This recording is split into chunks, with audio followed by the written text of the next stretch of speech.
Maithili express की शानदार प्रस्तुति।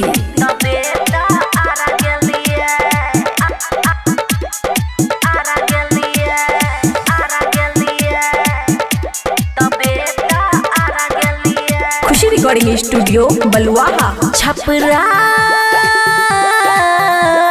छपरा के छौरा से छुअलिए तबे हेता आरा गेलिए आरा गेलिए बक्सर में अक्सर चिखलिए तबे हेता आरा गेलिए आरा गेलिए आरा गेलिए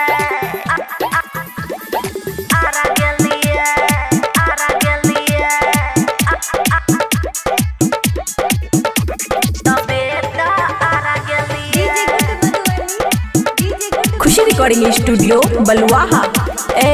देख के हमर जवानी चुए छे सब के पानी, हमरा में खर्चा छै बेसी, छिए नचनिया हम देसी, बुझला सुना। देख के हमर जवानी चुए छे सभे के पानी, हमरा में खर्चा छै बेसी, छिए नचनिया हम देसी। बलिया में भाव खूबे खलिए तबे हेता आरा गेलिए